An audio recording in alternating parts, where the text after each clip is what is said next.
सुप्रभात विद्यार्थियों। हम आपके लिए कारक एवं संधि के पहचानने के नियमों के बारे में जानकारी देने जा रहे हैं। आपकी परीक्षाओं को देखते हुए हमने संक्षिप्त में इसकी तैयारी की है आप लोगों के लिए, और वो जानकारी हम आप लोगों को पहुंचा रहे हैं। आप ध्यान देंगे, इन्हें ध्यान से देखेंगे और इनके बारे में जानेंगे। हम कम से कम समय का प्रयास कर रहे हैं कि उसमें हो जाए पूर्ण, तो ध्यान देंगे इस तरह से, और फिर हम आगे अन्य दूसरे भी चीज़ों को बनाएंगे। खास करके हम आपके परीक्षाओं को ध्यान में रखकर ही हम इनकी जानकारी संक्षिप्त रूप से दे रहे हैं और अच्छे नंबर आ सकते हैं, इस बात का ध्यान भी हम रख रहे हैं। तो ध्यान देंगे। सबसे पहले हम आपको बता देते हैं संधि के पहचानने के नियम, बिल्कुल संक्षिप्त में ध्यान देंगे। सबसे पहले मैं परिभाषा की बात लेता हूँ, उसके बाद उसके पहचानने के नियमों की जानकारी दूंगा। तो चलते हैं संधि की तरफ।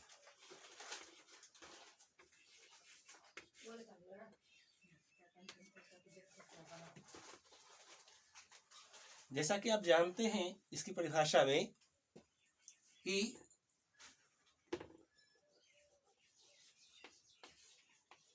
दो वर्णों के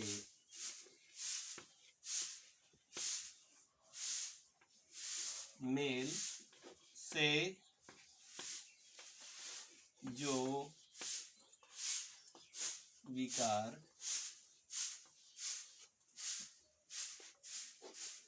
उत्पन्न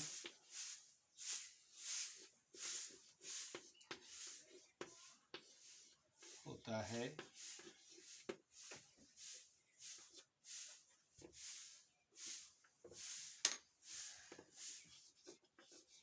उसे संधि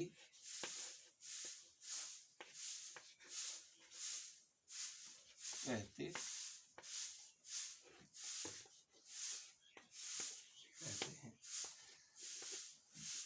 इसमें आप ध्यान देंगे, दो वर्णों के मेल से जो विकार उत्पन्न होता है उसे संधि कहते हैं। जैसा कि आपने परिभाषा पहले पढ़ा हो है, उसके हिसाब से हम अब जब देखते हैं कि क्या स्थिति आती है, तो हमने यहाँ पर देखा उदाहरण के लिए कि अ जोड़ अ बराबर आ, उसी तरह से क जोड़ अ बराबर ग, उसी तरह से विसर्ग जोड़ म बराबर र। ध्यान देंगे, बहुत सारे लोग इसके अंतर्गत क्या करते हैं कि लिख लिया करते हैं बच्चे कि ही इसमें पीत जोड़ अंबर, पीतांबर, तो वो तो है, तो शब्दों का है, न कि वर्णों का। इसलिए इस बात का ध्यान अवश्य रखेंगे कि इसमें क्या दिया हुआ है। यहाँ देखेंगे वर्ण, मेल, विकार। विकार जो ये है इसको संधि कहते हैं, न कि इसको संधि कहते हैं। तो इसके बारे में आप जानते हैं, और ये तीन स्थितियां आती हैं, एक स्वर का, दूसरा व्यंजन का और तीसरा विसर्ग का।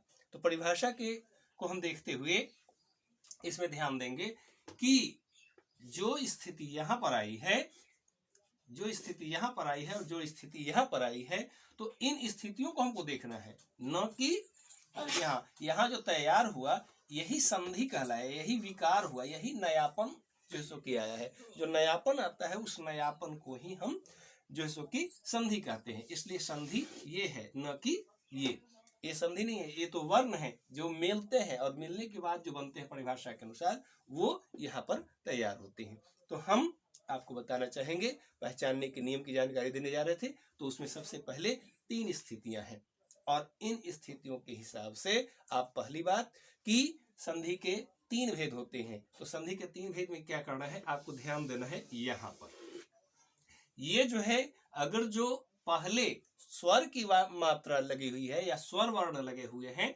स्वर की मात्रा और स्वर वर्ण इसलिए कर रहे हैं क्योंकि जब आप लिखते हैं पीत, तो इसमें त में स्वर की मात्रा लगी होती है, और यदि त की स्वर की मात्रा निकाल देते हैं तो त आधा हो जाता है, इसीलिए हमने यहाँ स्वर की मात्रा का प्रयोग किया। और वर्ण का इसलिए क्योंकि वर्ण दिखलाई पड़ता है, इसमें कोई मात्रा नहीं लगी हुई होती है। तो आप ध्यान देंगे, ये अगर जो पहली बार में जो भी दिखाई दे समझेंगे कि वह संधि है, अर्थात यदि स्वर दिखलाई दे तो समझेंगे कि स्वर संधि है, यदि व्यंजन दिखलाई दे तो समझेंगे कि व्यंजन संधि है, और यदि विसर्ग दिखलाई दे तो समझेंगे कि यह विसर्ग संधि है। पहली बात संधि पहचानने का एक चीज ये ध्यान रखेंगे, बाद में स्वर है, व्यंजन है या विसर्ग है, उससे हमें कोई मतलब नहीं है। बाद में इस तरफ के लिए हमको कोई जरूरत नहीं है, यहाँ पर ध्यान नहीं देना है, ध्यान देना है इस पर। यानी पहले वाले वर्ण, जो प्लस की संख्या जो दी गई है, जोड़ की संख्या जो दी गई है, इससे पहले वाली संख्या को वर्ण को देखेंगे कि वो क्या चीज, कौन सा वर्ण है। यदि स्वर वर्ण है तो समझेंगे कि वह स्वर संधि है, यदि व्यंजन वर्ण है तो उसे समझेंगे कि व्यंजन संधि है। हाँ, ये शब्द बनाया हुआ है, जैसे लिखा हुआ है पीत जोर अंबर लिखा हुआ है, तो यहाँ पर आपको ध्यान देना है कि इसमें अगर जो ये पूरा दिखलाई देगा तब जानेंगे कि इसमें मात्रा स्वर की लगी हुई है, इसलिए इसमें से स्वर की मात्रा को हम निकाल लेंगे वर्णों के नियम के अनुसार। और यदि स्वर की मात्रा नहीं लगी हुई होगी तो निश्चित है उसमें हलंत लगा हुआ होगा। उदाहरण के लिए जैसे लिखते हैं दिक जोर अंबर, तो क में हलंत लगा हुआ होगा। यदि हलंत नहीं लगा हुआ है तो कंफर्म आप रखेंगे निश्चित रूप से कि इसमें आपको व्यंजन संधि ही माननी है। यहाँ विसर्ग लिखा हुआ है तो निश्चित है विसर्ग संधि, इसमें अपनी तरफ से कोई विशेष दिमाग लगाने की जरूरत आपको नहीं है। इस तरह आप स्वर, व्यंजन और विसर्ग संधि आप पहचान लेंगे। अब हम इसके बाद की जानकारी आपको देते हैं, यानी स्वर संधि जो होता है उसमें आप लोग को दिक्कत होती है, उसकी जानकारी हम देते हैं कि कैसे पहचानेंगे। इसका ट्रिक्स जो आप बोलते हैं वही हम आपको दिखलाने जा रहे हैं कि कैसे उसको देखेंगे, तो ध्यान देंगे।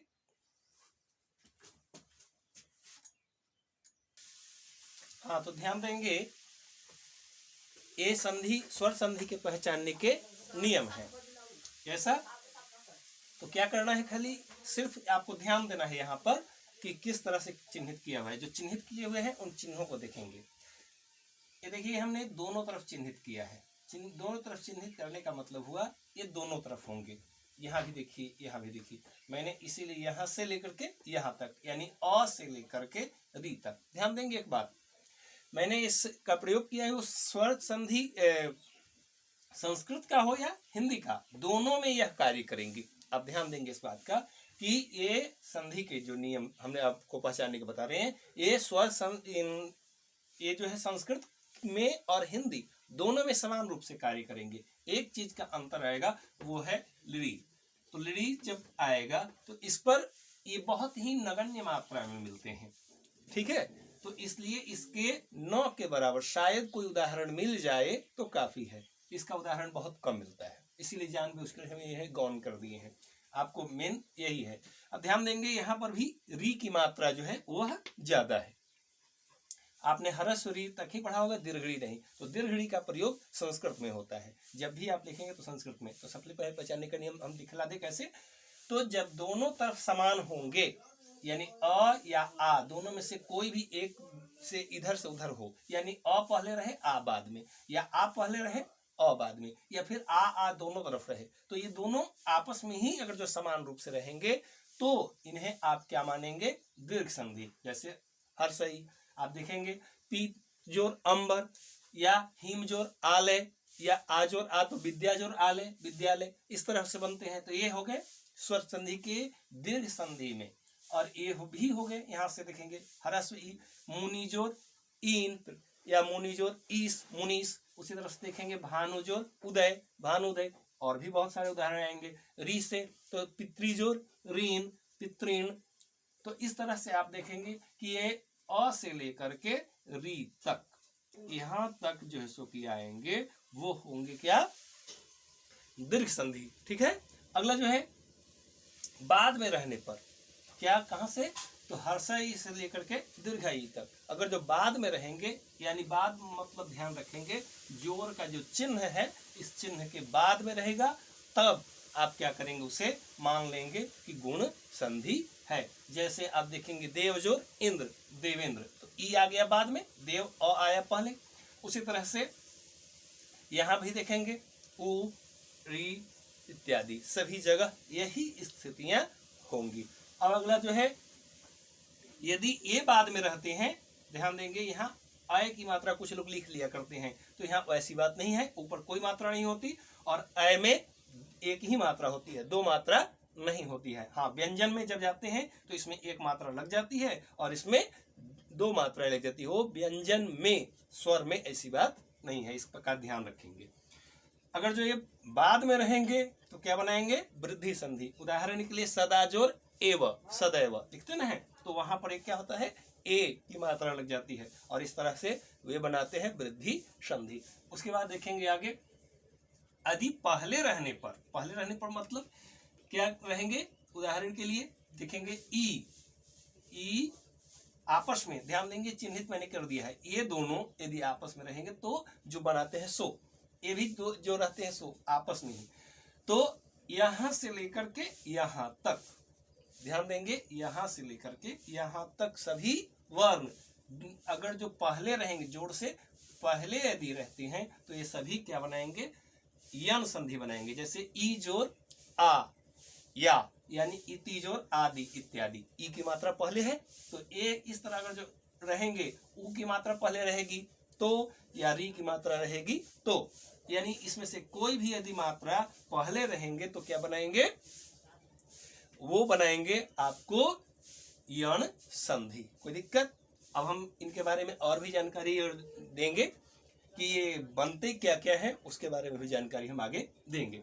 अगर देखेंगे यदि पहले रहें तो आपको क्या देखना है, अय आदि संधि। जैसे ए पहले है, बाद में रहता है तो वृद्धि, और पहले रहता है तो क्या बनते हैं। तो इस समय जब पहले रखने की बात आएगी तो ध्यान देंगे ए इसमें चिन्हित किया हुआ है, यानी ये दोनों परस्पर रहेंगे। जैसे ह्रस्व ई या दीर्घ ई के बाद कोई भिन्न स्वर रहे तो जो है सो कि य बनता है, इस तरह पढ़ेंगे ना, तो यही दोनों, ई बनेगा तो व बनेगा, ई रहेगा तो र बनेगा। लेकिन इसमें ऐसी कोई बात नहीं है, प्रत्येक के लिए सिर्फ एक एक एक, इसमें 4 तरह के बन जाते हैं, जो आप देखते होंगे उसके बारे में आगे जानकारी हम देंगे। पहले हम पहचानने के नियम बहुत बड़ा हो जाएगा, समय ज़्यादा लग जाएगा, इसलिए हम जानबूझकर रोक रहे हैं। तो पहले यदि ये रहेंगे तो आपको क्या समझना है कि यह अयादि संधि है, और इस तरह आप इसको अच्छी तरह से जान लेंगे। तो ध्यान देंगे, एक बार देख लीजिए बढ़िया अच्छी तरह से, और इसके बारे में जानकारी प्राप्त कर ली। इन चीजों को देखेंगे आपको सारी जानकारियां मिल जाएंगी। अब इसके बाद हम अगले रूप में हम आपको बता रहे हैं कारक के पहचानने के नियम, जो कि आपको अनुवाद बनाने के क्रम में ये पहचान नहीं पाते हैं कि हम यहाँ पर किस कारक को रखें। जब कारक के बारे में जान लेंगे कि यह इसमें प्रथमा विभक्ति ये कर्ता कारक है, यह जैसे कि कर्म कारक है, यह जो भी यानी सभी कारकों के बारे में यदि आप पहचान लेते हैं तो फिर आपको अनुवाद बनाने के क्रम में दिक्कतें कम होती है। इसलिए हम उसके बारे में अब आगे जानकारी देंगे जो प्रस्तुत होगा।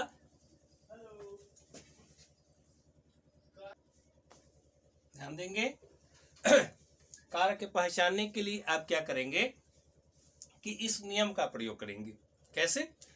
तो लिखा हुआ है कर्ता, कौन, किसने, कर्म के लिए क्या, किसे, किसको, करण के लिए किसके द्वारा, संप्रदान के लिए किसके लिए, किसे और किसको, अपादान के लिए कहां से, संबंध के लिए किसका, किसकी, किसके, और अधिकरण के लिए किसमें और किस पर।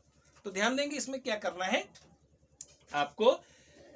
सबसे पहले जो भी कारक हमें ढूंढना है, वाक्य एक बना लीजिए, जो या आपके सामने जो वाक्य दिया हुआ है उस वाक्य को क्या करेंगे कि वहां पर हम देखेंगे कि इसमें क्रिया कहाँ है। वाक्य में सबसे पहले आपको क्या करना है, देखना है कि उसमें क्रिया कहाँ है। मैं बता रहा हूँ, ये अनुवाद बनाते समय आप ध्यान रखेंगे कि कैसे उसका प्रयोग। तो वाक्य में सबसे पहले क्रिया को ढूंढेंगे। जब क्रिया आपको मिल जाए तो क्रिया के ठीक पहले आप इन प्रश्नों का प्रयोग करेंगे, और जिस प्रश्न का प्रयोग करने के बाद जो उत्तर प्राप्त होगा वही उत्तर आपकी अभिष्ट क्रिया होगी, यानी जो आप जिस कारक को आप ढूंढना चाहें वो कारक आपको इसी में मिल जाएगा। उदाहरण के लिए आपको ले ले हैं कि सोहन कलम से पत्र लिखता है। आपको क्या करना है कि सबसे पहले इसमें क्रिया को ढूंढ लेना है। क्रिया कौन है? लिखना। लिखना क्रिया के ठीक पहले आपको इसमें से जिस कारक को खोजना है उस कारक को, तो जिस कारक को खोजने का क्या, हम एक से ही शुरू करते हैं। ध्यान रखेंगे इसमें क्रम को याद रखेंगे, 1 2 3 4 5 6 7, ये सभी क्रम को आप याद रखेंगे कि किस तरह से ये दिया हुआ है, उस क्रम के अनुसार ही प्रयोग करेंगे। अब हमें कर्ता खोजना है, तो सबसे पहले वाक्य में कर्ता को ही ढूंढना चाहिए। उसके हिसाब से सबसे पहले कर्ता, देखिए ये कर्ता है, कैसे, तो सिद्ध कर लेते हैं। कौन या किसने, यहाँ लिखना प्रयोग करते हैं। कौन लिखता है, यहाँ पर हमने प्रयोग किया कौन। एक कौन शब्द का प्रयोग जब करते हैं तो उत्तर हमें क्या प्राप्त होता है? कौन लिखता है? तो सोहन। तो सोहन क्या हो गया? यह कर्ता कारक हमें प्राप्त हो गया। अब चलते हैं प्रश्न कि अब तीसरा कर्म कारक इसमें से ढूंढना है, तो कर्म कारक इसमें है कि नहीं, तो प्रयोग करते हैं क्या, किसे या किसको, ये तीनों में से किसी एक का। तो प्रयोग करते हैं कि क्या लिखता है। ध्यान दीजिएगा, क्या लिखता है। अगर जो क्या का प्रयोग करते हैं तो प्रश्न आगे सामने क्या लिखता है, तो क्या लिखता है, उत्तर हमें प्राप्त है, वह पत्र लिखता है। स्पष्ट हो गया। और इस तरह यह उत्तर हमें प्राप्त हो गया, यानी ये दूसरा नंबर कर्म भी प्राप्त हो गया। अब तीसरा है कलम।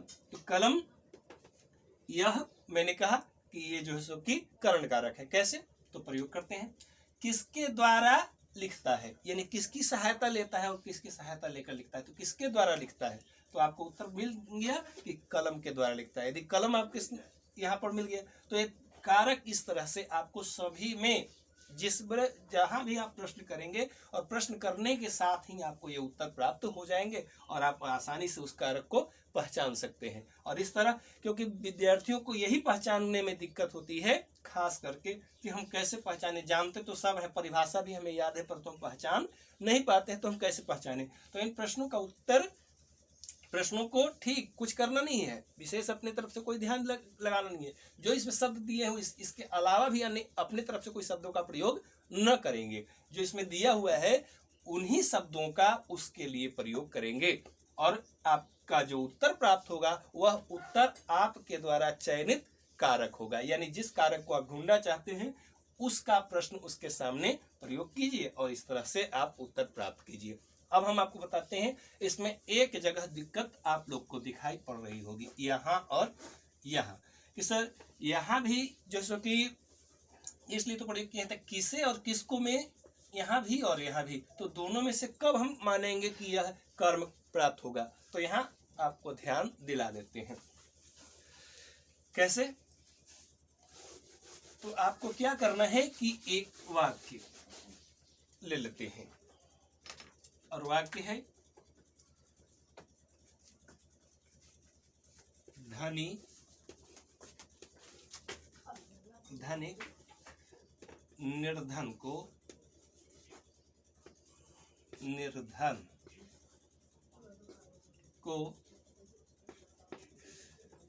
वस्त्र देता है।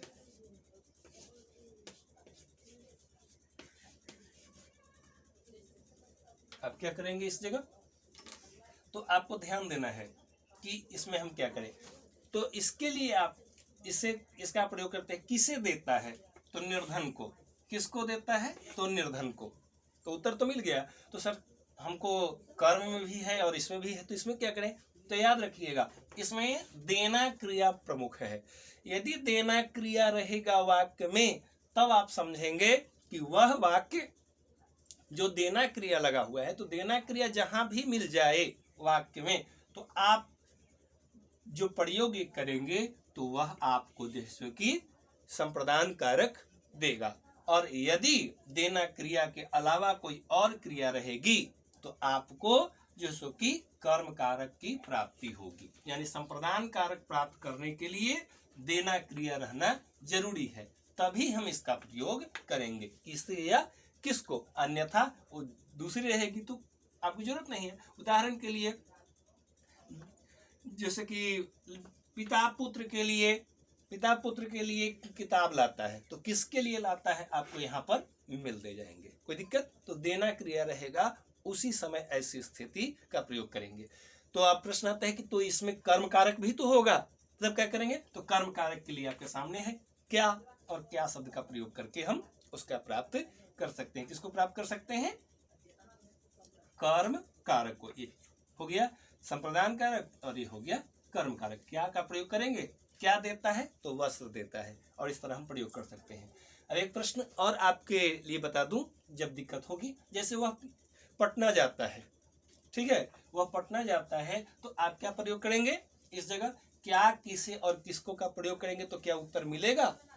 तो क्या जाता है, किसको जाता है, किसे जाता है। अब इस तरह का प्रश्न आता है तो ध्यान रखेंगे, इसमें ये तो है और इसे किस ओर यानी किसको जाता है, यानी हमारे बोलने का तरीके में अंतर पड़ जाता है। यानी किसको जाता है, किसके पास जाता है, किसकी तरफ जाता है, इसके अर्थ में प्रयोग किया जाता है, ठीक है। तो जाने की ओर में जिसकी तरफ वो बढ़ता है उस तरफ के लिए इसका प्रयोग किया जाता है। इसमें कोई व्यवधान नहीं, और इसको संक्षिप्त में समझें और विस्तार से हम इसके बारे में आगे की जानकारी प्रदान करेंगे। और हाँ, आपको आगे के लिए ध्यान दिला दें कि अनुवाद के लिए भी हम बताएंगे। आप विशेष रूप से ध्यान देंगे, संस्कृत और हिंदी के विषयों में हम इसकी जानकारी देंगे, और परीक्षाओं को लेकर के हमने इसकी तैयारी की है। परीक्षाओं के बाद हम जैसे कि इसके बारे में और विस्तृत जानकारी भी देंगे। तथा संधि के लिए जो आपको बता दूं, एक नियम है, जैसे आप बनाते हो तो लिखा जाता है कि अ जोर उ बराबर ओ होता है। तो इस तरह का कोई नियम है सर जो बताया जाए तो जल्दी में याद कर सके, तो हाँ, उसके लिए भी नियम है जो हम अगले वीडियो में आपको बताएंगे, अगली बार में बताएंगे, क्योंकि यह इसमें बहुत ज़्यादा लंबा होने जा रहा है, इसलिए हम इसको यहीं पर रोक रहे हैं, और फिर हम अगले वीडियो में इसके बारे में जानकारी देंगे, उन्हें भी देखने की कोशिश करेंगे। तब तक के लिए धन्यवाद।